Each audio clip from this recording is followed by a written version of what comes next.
What is up, everyone? It is your boy Attached, and today I'm here with a class setup video. The reason this video is being made was because there was a major update to Call of Duty World War II, and a lot of things were changed. All of the divisions were changed, a few basic trainings were removed from the game, and then obviously a few other things changed. Some score streaks, how much they cost changed. There is now pretty much a thing where you get 3 attachments on every weapon. Then you also get 1 nade and 1 tactical on every class. So I just want to show you guys my classes, tell you guys what I've been using, because I know it's kind of confusing when something like this happens. But I'm just here to help you out. And first, let's start with the score streak. So the first score streak you can get is the glide bomb. The glide bomb has always been like a nice, reliable kill streak to get like 1 kill, maybe a piece if they're like sitting near each other. But usually at this point in the game, everyone knows kind of when you hear a glide bomb, disperse, make sure they cannot get a 2-piece. But the glide bomb is now 700 points. So I'm pretty sure glide bomb used to be 625 and fighter pilot was 600 or something like that. It was somewhere around there. Or fighter pilot was 625 and glide bomb was 650, something weird like that. So glide bomb is now 700, which is good. Mortar Strike, which is decent. Like, I mean, you get 3 strikes, call them anywhere you want on the map, but 750. And then flat guns actually got reduced to 800. I'm pretty sure it was like 900 or 950 before. So we might actually see flat guns being used a lot. And pretty much it just, like, you can't call in a kill streak, or if the enemy kill streak is live, you can call it in and destroy it. But if they already, if you call flat guns in, they can't use it for like a minute. So flat guns is actually pretty good. The artillery barrage, 15 seconds, it just shoots missiles down, down, down, down, down. But I'm greater than the artillery barrages. They can't really stop me. So I'm actually this is actually the weakest kill streak. But the fighter pilot is now 850. This is like the main one because the fighter pilot was just so overpowered and it was the cheapest one. So it's really good that they raise it up to 850 because on a hard point, if you can potentially get like a 4-piece and you would get like 4 kills a hill pop or maybe 5 kills in a hill pop, and you have a fighter pilot and almost a glide bomb already. So it was pretty overpowered, and I'm glad they fixed all the score streaks because it was the games were a little too hectic. I feel like now there won't be as many score streaks affecting the game, which is better in my opinion. But then we have the Flamethrower, which was not banned, but it was frowned upon to use. So now it is 950, and I feel like no one's really going to use it because it's like good, it's decent, you carry it throughout the whole map, but it's 950 now, so it's kind of a lot. That's a lot of points to get for just a Flamethrower. So, but you might see that. We might see some people try the fire bombing run, or maybe even the ball turret gunner. So we'll see. But time to go to the classes now. That was just a streak. So the first class I have right now is titled Airborne, but it is not my Airborne class. It is a armored class. Pretty much what armored does now. In pubs, it does all this, but this is the competitive. I have it on the esports rules, so it does, like, this is what it shows in esports. Actually, I'll read it all off to you guys. So pretty much this is what happens in esports. Infantry, additional primary attachment, second pistol attachment, swap weapons faster while aiming down sights, have less idle sway, move faster while aiming, so there's strafing when you're aiming down sights, and then the fire guns while sprinting and diving, that's the airborne, reload while sprinting, climb over obstacles faster, no damage for falling, sprint faster over time. So pretty much the longer you run on a consistent basis, the faster you're going to go. And then also you have like gunslinger built into your gun, so you literally hold your gun up at the whole time. It's kind of weird. A lot of people are still getting used to it. I'm still getting used to it personally, but I don't mind it. It's a weird animation though. Then the armored takes significantly less explosive and fire damage, and also immune to shell shock and tactical equipment. And this was the super soldier class because it said increased bullet penetration through surfaces. So that's FMJ, pretty much built in armored, and then greatly reduced flinch when shot. So that's pretty much primed or whatever. Was it primed? I don't know. I think it was primed. So FMJ and prime built in the armored. So luckily in esports they were able to just ban those, or like not have those affect esports, because armored would have just been so overpowered. Like, it already is the best one for hardpoint in my opinion. So you really only should be using it in hardpoint, and you can use it in CTF if you want, but it's just so good. And if you have FMJ and then greatly reduced flinch, it literally would have been awful. It would have just been too good.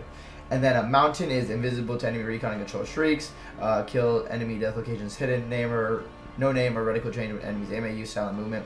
So obviously you're silent. Probably still gonna see a little bit of mountain and SND here and there when they got streaks and stuff.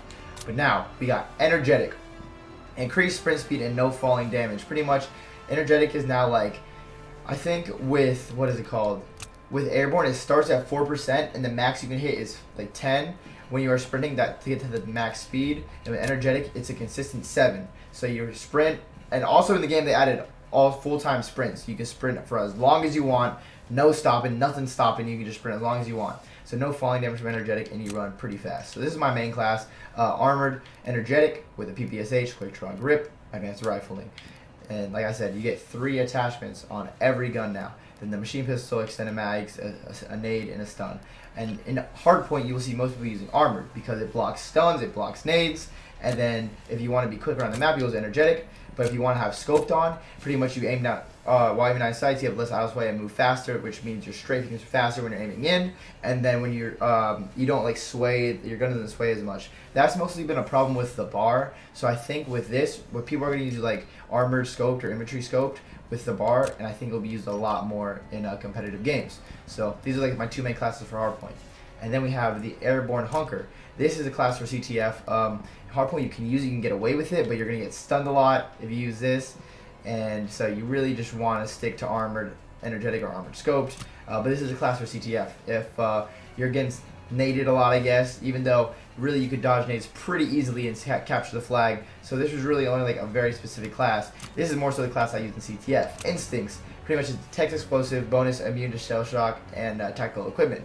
So pretty much it stuns and stuff don't really affect you, which is more so important for CTF because you don't want to get stopped while running the flag or getting cut off. You might get naded here and there when you're pulling a flag. It's going to happen. It's unfortunate, but that's the game right there. So but Airborne Instinct is my main class, still with the same attachments, gun, secondary, and the Semtex and the stun grenade.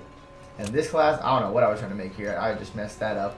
But where was the AR class I was making? Oh, then I was just kind of going crazy with some classes. Like I was running Infantry Instinct. This is kind of weird. But if I were to make an AR class, and I'm pretty sure, actually, I forgot to mention, on all snipers, you don't even need to use mountain. Like you can use like Airborne Honker per se, and then I get an extra attachment. What would I use? I wouldn't use any of these. Can't use those 2, and then I wouldn't use the 4x scope. But you can hold your breath with any division now. It's not just mountain. That was one of the things with mountain before. You had to use mountain to snipe because you had to hold your breath. Sometimes you can get away with it if you just know how to time it correctly and place your shot well, but that was kind of sketchy. So now you don't need to use mountain to snipe. We're going to see a lot of Airborne Honker sniper rushes, get into spots quick, picking the people off, and hopefully no one pulls out the car in a game and has to cost their team a round. In the grand finals of the best of 5, map 5, because they're an idiot. But moving on, you're going to the AR part. And so pretty much, if you use infantry, you already get 3 attachments on your gun regardless. So if you use infantry, you get an extra one. So you can use advanced rifling, you can use extended mags, you can use steady aim, you can use pretty much one of those, or even the bayonet, because the bayonet is still nasty, and I think most ARs will be using the bayonet or the advanced rifling in my opinion. But in S&D, I'll probably be using this. This will be my class setup with infantry. Then I'll have a hunker class, and then when I make my AR, it will be the armored scoped one. So I still have the strafe. I won't have infantry, but I will still have the strafe. And with the new thing being introduced with the 1 nade and 1 stun on each class, you will see armored a lot because a lot of nades and stuns will be thrown around the map. But in my personal opinion, if it's hardpoint, you really don't want to throw too many nades and stuns when you can just be getting to the cutoff quicker and killing people, unless you're like double nading, double stunning someone off the hill, or if you know someone doesn't have attack mask or flak jacket. But in hardpoint, it's probably going to be 8 armoreds for the most part. CTF, you'll be able to stun nade some people here and there because some will use hunker, some will use instinct. I'm going to say most will use instinct. And the search and destroy, it might get kind of crazy with all the smokes, so we have not really, because people don't really scrim search and destroy. You kind of just prepare for it and then show up and hopefully it works. So at Seattle, that would be the big test for search and destroy.